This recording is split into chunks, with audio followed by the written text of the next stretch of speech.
आइए सुनते हैं आज की कहानी, जिसका शीर्षक है रक्त और रहस्य, जो एक ऐसी दास्तान है जिसमें प्यार, धोखा, बलिदान और रहस्य का ताना बाना बुना गया है। यह कहानी दक्षिण भारत की हरी भरी वादियों, प्राचीन मंदिरों और रहस्यमयी जंगलों की पृष्ठभूमि में रची गई है। ये एक ऐसी गाथा है जो आपके दिल को छू लेगी, आपके रोंगटे खड़े कर देगी और आपको अंत तक बांधे रखेगी। तो चलिए शुरू करते हैं। दक्षिण भारत के एक छोटे से गांव कावेरीपुरम में, जहां कावेरी नदी की मधुर लहरें और घने जंगल एक अनोखा समन्वय बनाते थे, वहां की मिट्टी में कुछ ऐसा जादू था जो हर आने वाले को अपनी ओर खींच लेता था। गांव के बीचों बीच एक प्राचीन शिव मंदिर था, जिसके गर्भगृह में एक विशाल शिवलिंग स्थापित था। कहा जाता था कि इस मंदिर में हर रात एक रहस्यमयी रोशनी दिखाई देती थी, जो किसी को दिखती तो थी, पर कोई उसे छू नहीं पाता था। गांव वाले इसे भगवान शिव का आशीर्वाद मानते थे, लेकिन कुछ का मानना था कि यह कोई प्राचीन शाप था, जो मंदिर के नीचे दफन किसी रहस्य से जुड़ा था।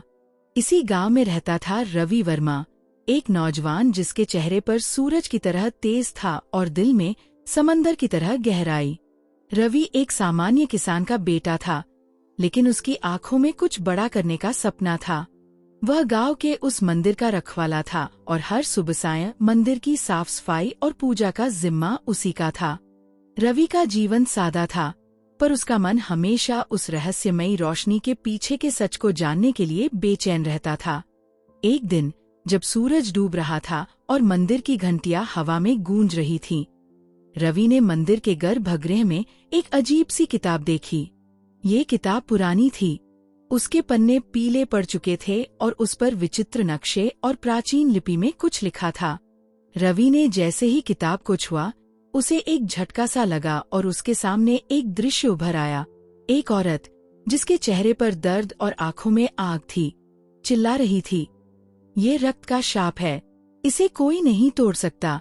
रवि घबरा गया और किताब को वहीं छोड़कर बाहर भागा। लेकिन उस रात से उसकी जिंदगी बदल गई। उसी रात गांव में एक नई लड़की आई, जिसका नाम था माया। माया एक खूबसूरत और रहस्यमयी लड़की थी, जिसके काले घने बाल और गहरी आंखें किसी को भी अपनी ओर खींच लेती थीं। वह गांव में एक पुराने बंगले में रहने आई थी, जो वर्षों से बंद पड़ा था। गांव वालों ने उस बंगले के बारे में कई कहानियां सुनी थीं। कहा जाता था कि वहां एक प्राचीन तांत्रिक रहता था, जिसने अपनी मृत्यु से पहले एक खतरनाक शाप छोड़ा था। माया ने बताया कि वह एक इतिहासकार थी और दक्षिण भारत के प्राचीन मंदिरों पर शोध करने आई थी। लेकिन रवि को उसकी बातों में कुछ छुपा हुआ लगता था। अगले कुछ दिन रवि और माया की मुलाकातें बढ़ने लगीं। माया मंदिर में आती, रवि से बातें करती और उस किताब के बारे में पूछती।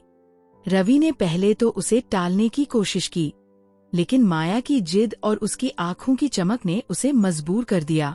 एक रात जब चांद की रोशनी मंदिर को नहला रही थी, रवि ने माया को वह किताब दिखाई।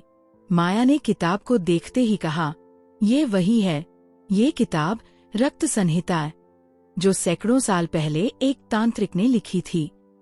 इसमें एक ऐसे रहस्य का जिक्र है जो इस मंदिर को और गांव को तबाह कर सकता है। माया ने बताया कि यह किताब एक प्राचीन शाप से जुड़ी थी, जिसे रक्त का शाप कहा जाता था। यह शाप सैकड़ों साल पहले एक तांत्रिक, रुद्रनाथ, ने दिया था। रुद्रनाथ एक शक्तिशाली तांत्रिक था, जिसने इस मंदिर के नीचे एक रहस्यमयी रत्न, रक्तमणि, को छुपाया था। ये रत्न इतना शक्तिशाली था कि यह किसी को भी अमर बना सकता था, लेकिन इसके लिए एक भयानक कीमत चुकानी पड़ती थी। हर पूर्णिमा को एक निर्दोष की बलि। रुद्रनाथ ने इस रत्न को शापित कर दिया था ताकि कोई इसे हासिल न कर सके, और जो भी इसकी कोशिश करेगा वह भयानक मौत मरेगा। रवि को माया की बातें सुनकर विश्वास नहीं हुआ, लेकिन उस किताब में लिखे नक्शे और माया की गंभीरता ने उसे सोचने पर मजबूर कर दिया। माया ने कहा, हमें इस शाप को तोड़ना होगा, वरना ये गांव और इसके लोग खतरे में हैं। रवि ने हामी भरी, लेकिन उसके मन में एक सवाल उठ रहा था, माया का इस रहस्य से क्या नाता था? वह इतनी बेताब क्यों थी? अगले कुछ हफ्तों में रवि और माया ने मिलकर उस किताब का अध्ययन शुरू किया। किताब में लिखा था कि रक्तमनी को हासिल करने के लिए 3 चीजें चाहिए थी। एक सच्चा दिल, एक शुद्ध आत्मा और एक ऐसा व्यक्ति जो अपने प्राणों की बाजी लगा सके। किताब में यह भी लिखा था कि रक्तमनी मंदिर के नीचे एक गुप्त कक्ष में छुपा था, जिसका रास्ता केवल पूर्णिमा की रात को खुलता था। पूर्णिमा की रात नजदीक आ रही थी। रवि और माया ने फैसला किया कि वे उस गुप्त कक्ष तक जाएंगे और रक्तमनी को निकालकर शाप को तोड़ेंगे। लेकिन गांव में एक और शख्स था जो इस रहस्य के पीछे था। विक्रम सिंह, एक धनवान और क्रूर जमींदार, जिसके पास गांव की आधी जमीन थी। विक्रम को रक्तमनी के बारे में पता था और वह इसे हासिल करके अमर होना चाहता था। उसने अपने गुंडों को रवि और माया के पीछे लगा दिया था। पूर्णिमा की रात को जब चांद आसमान में चमक रहा था, रवि और माया मंदिर के गर्भगृह में पहुंचे। किताब में लिखे नक्शे के अनुसार उन्होंने एक गुप्त स्विच दबाया और मंदिर का फर्श खुलने लगा। नीचे एक अंधेरी सुरंग थी जो सीधे एक विशाल कक्ष की ओर जाती थी। कक्ष के बीचों बीच एक चमकता हुआ लाल रत्न था, रक्तमनी। लेकिन जैसे ही रवि ने उसे छूने की कोशिश की, कक्ष में एक भयानक हंसी गूंजी। यह रुद्रनाथ की आत्मा थी जो रक्तमनी की रक्षा कर रही थी। रुद्रनाथ की आत्मा ने कहा, केवल वही इस रत्न को ले सकता है जो अपने सबसे प्रिय की बलि दे। रवि और माया स्तब्ध रह गए। माया ने रवि की ओर देखा और कहा, रवि, तुम्हें यह करना होगा। ये शाप तोड़ने का एकमात्र रास्ता है। रवि का दिल धड़क रहा था। वह माया से प्यार करने लगा था और उसे बलि देना उसके लिए असंभव था। लेकिन माया ने उसका हाथ पकड़ा और कहा, मैं तैयार हूँ। रवि, मेरी बलि दे दो, लेकिन इस शाप को तोड़ दो। उसी पल विक्रम सिंह अपने गुंडों के साथ वहां पहुंच गया। उसने माया को पकड़ लिया और कहा, अगर बलि देनी है तो मैं दूंगा। ये रत्न मेरा होगा। विक्रम ने माया को रक्तमनी के सामने खड़ा कर दिया और एक तलवार उठाई। लेकिन रवि ने तेजी से विक्रम पर हमला किया। एक भयानक लड़ाई शुरू हो गई। रवि ने अपनी सारी ताकत लगा दी और आखिरकार विक्रम को हरा दिया। लेकिन इस लड़ाई में माया घायल हो गई। माया ने रवि से कहा, मैं रुद्रनाथ की वंशज हूँ। यह शाप मेरे परिवार ने शुरू किया था और इसे खत्म करना मेरी जिम्मेदारी है।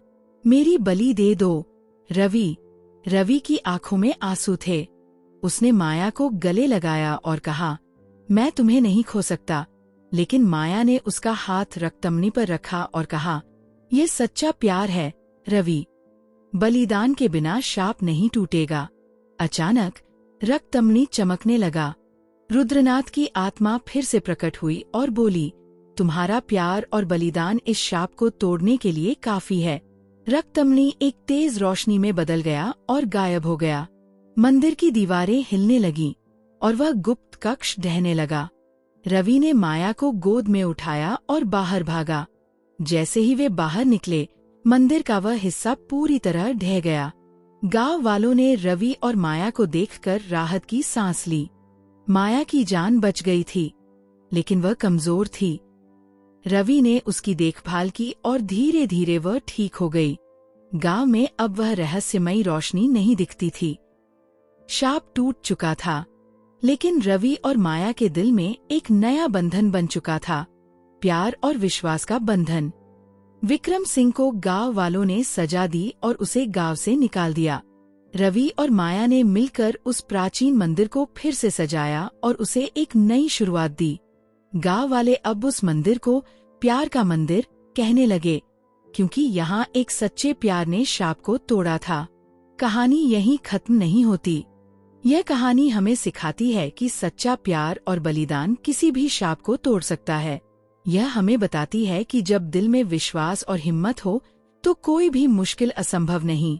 रवि और माया की ये कहानी हमें ये भी सिखाती है कि हर रहस्य के पीछे एक सच्चाई होती है और उसे जानने के लिए हिम्मत और प्यार की जरूरत होती है। तो क्या आप भी अपने जीवन में किसी रहस्य को सुलझाने की हिम्मत रखते हैं? क्या आपके पास वह सच्चा प्यार है जो किसी भी शाप को तोड़ सके? यह कहानी आपको सोचने पर मजबूर करेगी, क्योंकि हर इंसान के जीवन में एक रक्तअम्नी होती है। कभी वह प्यार होती है, कभी विश्वास और कभी बलिदान।